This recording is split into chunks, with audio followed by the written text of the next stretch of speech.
Welcome to the Today in History channel. In today's video we will talk about the day, February 17, 2011, Arab Spring. The 21st century saw a great wave of pro-democracy demonstrations from the Arab world. A series of social protests spread to Tunisia, Egypt, Libya, Yemen, Qatar and Syria. Structural and demographic factors, in addition to very harsh living conditions with a high rate of unemployment, especially youth, were its main causes, to which is added the existence of corrupt and authoritarian political regimes, whose abuses were revealed by the leaks of WikiLeaks. These regimes, the origin of which is due to Arab nationalisms developed between 1950 and 1970, were converted into repressive governments, which prevented an articulate political opposition, causing a vacuum that several more or less extremist Islamist movements knew how to take advantage of. The absence of freedoms, the high militarization of countries, the arbitrariness and partiality of justice, which supported the impunity of the security forces to detain and arrest the rebels, and the lack of infrastructure in countries where all the economic benefits will end up in the hands of corrupt oligarchies provided a fertile ground for conflict. During the Cold War years,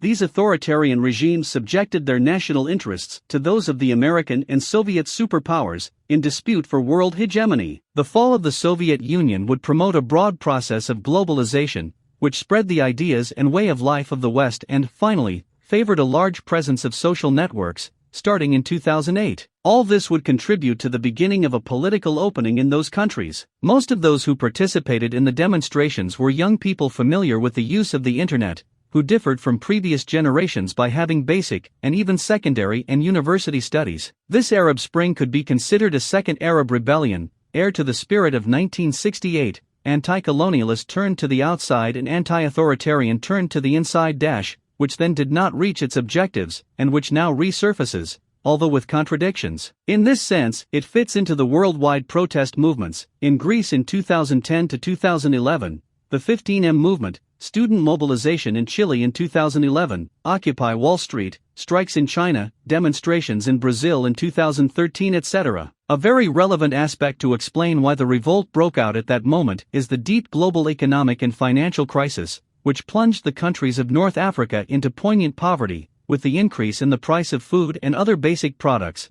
causing a subsistence crisis among the most disadvantaged population. Did you like the video? In the description you will find the blog link with the full article. Give an incentive by subscribing to the channel, liking, commenting and sharing with your friends. Hugs. Until the next.